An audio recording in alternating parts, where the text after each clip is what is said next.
मुजफ्फरपुर में homeopathic doctors association के द्वारा कलमबाग चौक मिलन होटल में विश्व होम्योपैथिक दिवस के अवसर पर बृहस्पतिवार को होम्योपैथी के जनक डॉक्टर हैनीमैन साहब की जयंती बहुत ही धूमधाम से मनाई गई। इस जयंती समारोह के मुख्य अतिथि एमएलसी बंशीधर बृजवासी बंशीधर ने कहा कि होम्योपैथी विश्व की दूसरी सबसे बड़ी चिकित्सा पद्धति है, जिसमें असाध्य रोगों का भी पूर्ण इलाज है, जबकि एलोपैथी में इन्हीं बीमारियों के लिए जीवन भर दवा खाना पड़ता है और उसके साइड इफ़ेक्ट से शरीर में कई अन्य प्रकार की शारीरिक एवं मानसिक बीमारियां पैदा हो जाती हैं। उन्होंने कहा, जब कभी मैं बीमार पड़ता हूं तो ज़्यादातर होम्योपैथिक दवा का ही प्रयोग करता हूं, क्योंकि यह चिकित्सा पद्धति बहुत ही सुरक्षित एवं प्रभावकारी है। उन्होंने कहा कि इतनी बड़ी चिकित्सा पद्धति होने के बाद भी बिहार में सिर्फ एक ही सरकारी होम्योपैथिक मेडिकल कॉलेज है। होम्योपैथी जैसी अति सुरक्षित एवं प्रभावशाली चिकित्सा पद्धति को बढ़ावा देने के लिए बिहार में और भी सरकारी मेडिकल कॉलेज खोले जाने की आवश्यकता है। उन्होंने कहा कि शराबबंदी कानून बनने के बाद बिहार में होम्योपैथिक चिकित्सकों के क्लिनिक पर पुलिस द्वारा शराब ढूंढने से होम्योपैथिक चिकित्सक अपमानित महसूस करते हैं और उनकी प्रतिष्ठा की क्षति हुई है। सरकार को होम्योपैथिक चिकित्सकों के मनोबल को गिरने से बचना चाहिए। कार्यक्रम में अतिथि के रूप में होम्योपैथी के वरिष्ठ चिकित्सक डॉक्टर सीपी ओझा, डॉक्टर एवं सर्जन के रॉय, डॉ आर.एस. त्रिवेदी, डॉक्टर मांडवी मिश्रा, डॉ नीलांबर झा, डॉ रंजीत और डॉक्टर हामिद अंजुम उपस्थित थे। मंच संचालन डॉक्टर माधुरी एवं डॉक्टर विनय कुमार के द्वारा संयुक्त रूप से किया गया। वहीं संगठन के मुख्य कार्यकर्ता के रूप में डॉक्टर प्रवीण आनंद, डॉ Ravinath Thakur, doctor Sudhanshu, doctor Kumar Gaurav, doctor Deepak Kumar Daman, doctor M Zahid, doctor Akhlakur Rahman एवं डॉक्टर रिजवान उपस्थित थे। का जयंती मना रहे हैं। सर्वप्रथम आज विश्व होम्योपैथिक दिवस के अवसर पर होम्योपैथी चिकित्सा में लगे हमारे तमाम जितने भी ईश्वर सदृश चिकित्सक हैं सभी को विश्व होम्योपैथिक दिवस की मैं बहुत बहुत बधाई देता हूं, असीम शुभकामनाएं देता हूं। आज सैमुअल हैनीमैन साहब की आज जयंती है और होम्योपैथ एक ऐसी चिकित्सा विधा है जो असाध्य रोगों का जब कोई निदान नहीं मिलता है तो ऐसे दुरूह रोगों के इलाज के लिए भी लोग होम्योपैथ की ओर ही मुखातिब होते हैं। एलोपैथ की जो व्यवस्था है उस एलोपैथ में लोग तात्कालिक राहत उससे प्राप्त कर लेते हैं, लेकिन वह एक बीमारी का इलाज करके कई बीमारियों को जन्म देता है, लेकिन होम्योपैथ कोई साइड इफेक्ट नहीं देता है और यह किसी भी बीमारी को जड़ से समूल नष्ट करने के लिए एक कारगर चिकित्सा पद्धति है। और आज विडंबना यह है कि हमारे बिहार राज्य में जो होम्योपैथ चिकित्सकों को जो सम्मान मिलना चाहिए था और इस चिकित्सा पद्धति को जिस प्रकार से प्रोत्साहन मिलना चाहिए था, इसमें सरकार पूरी तरह से फेलियर है।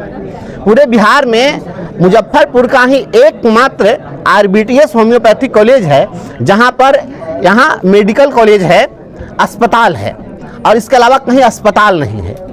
तो आप जिस प्रकार से एलोपैथ को प्रमोट कर रहे थे, मैं समझता हूँ उससे ज़्यादा होम्योपैथ को प्रमोट करना चाहिए था, क्योंकि जितनी आज बीमारियां हो रही है, एक बीमारी का इलाज करो एलोपैथ में और कई बीमारियों को और पाल लो, फिर उसके इलाज के लिए दौड़ते रहो। तो बीमारियों के बाद बीमारी, उसके बाद बीमारी और बीमारी जनित बीमारी जिस प्रकार से यह प्रसार हो रहा है उसको रोकना है तो लोगों को होम्योपैथ की ओर आना पड़ेगा। और ये होम्योपैथ जो ट्रीटमेंट है, इसमें जो जिन दवाइयों का प्रयोग होता है वो दवा सर्वग्राह्य है, सभी उसको आसानी से ले सकते हैं। बच्चों को भी आसानी से वह दवा दी जा सकती है और बुजुर्गों को भी वह दवा आसानी से दी जा सकती है। इसलिए इससे बेहतर कोई चिकित्सा पद्धति हो ही नहीं सकती है। तो होम्योपैथ के लिए निश्चित रूप से सरकार को चाहिए कि जिस प्रकार से सभी जिलों में आप मेडिकल कॉलेज और हॉस्पिटल खोल रहे हैं, उसी प्रकार से सभी जिलों में और सभी प्रखंड स्तर तक इस प्रकार के हॉस्पिटल खुलने चाहिए थी, अस्पताल, होम्योपैथ अस्पताल खुलना चाहिए। होम्योपैथी के डॉक्टर की बहाली हुई है, लेकिन उनका एलोपैथिक इलाज करवाया जा रहा है। अच्छा, एक चीज बताइए, बहाल कर दीजिएगा तो आप बहाल किसी को कर दिया, किसी भी आप मैकेनिक को कह दीजिए कि आकर के आपको काम करना है, उसको आपने टूल्स नहीं दिया है, उसको आपने इक्विपमेंट्स नहीं दिए, एनवायरमेंट नहीं दिया, इंफ्रास्ट्रक्चर नहीं दिया है, उसके लिए जो उनकी आवश्यक उपकरण है, जो दवाइयाँ हैं, ये आप प्रोवाइड नहीं करेंगे तो डॉक्टर क्या करेंगे? आप जिस प्रकार से अंग्रेजी दवाइयों की सप्लाई कर रहे हैं, क्या होम्योपैथिक दवाइयों की सप्लाई कर रही है सरकार? नहीं कर रही है। तो आप जब दवा उपलब्ध नहीं कराएंगे, इनके जो चिकित्सा के जो साधन है वो उपलब्ध नहीं कराएंगे, तो ये क्या करेंगे? ये बेनतीजा रहेंगे, असफल होंगे और सारा ठिकरा फिर आप चिकित्सकों पर फोड़ेंगे। आज हमारे साथियों ने अवगत कराया मुझे, क्योंकि मैं तो शिक्षक रहा हूँ और शिक्षकों की समस्या से अवगत रहा हूँ। अभी जो बताया हमें लोगों ने कि आपने राज्य के अंदर में शराबबंदी की है और अल्कोहल को आपने बैन किया है, और ये होम्योपैथिक जो दवाइयाँ हैं वो अल्कोहल में ही डाइल्यूट होती हैं, तो अल्कोहल को आपने प्रतिबंधित कर दिया और अब अल्कोहल खोजने आप होम्योपैथ डॉक्टर के आप क्लिनिक पर पहुंच रहे हैं। तो जब आप डॉक्टर के क्लिनिक पर पुलिस भेजिएगा तो उस क्लिनिक में कोई पेशेंट जाएगा? आप डेमोरलाइज कर रहे हैं होम्योपैथिक डॉक्टरों को। तो करने की कोशिश तो नहीं है, क्योंकि होम्योपैथी का डॉक्टर से एलोपैथी का इलाज करवाया जा रहा है। तो आप वही कराएंगे ना, जब होम्योपैथिक डॉक्टर से एलोपैथी का इलाज कराएंगे तो ही होगा। इनको बिल्कुल आप क्या कहेंगे? निश्चित इस मामले को हम उठाएंगे, सदन में भी उठाएंगे और व्यक्तिगत रूप से सरकार के स्तर पर जो कुछ भी पहल हो सकता है, हालांकि यह सरकार तो किसी की सुनती नहीं है, लेकिन फिर भी सुनाने की कोशिश हमारी होगी।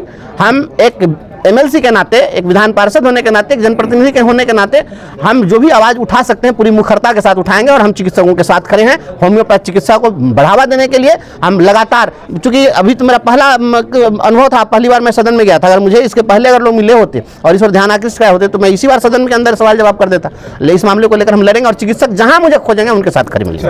सत्ताधारी के जनप्रतिनिधि के परिवार के लोग मौत के शिकार हो रहे हैं, हत्याएं हो रही है।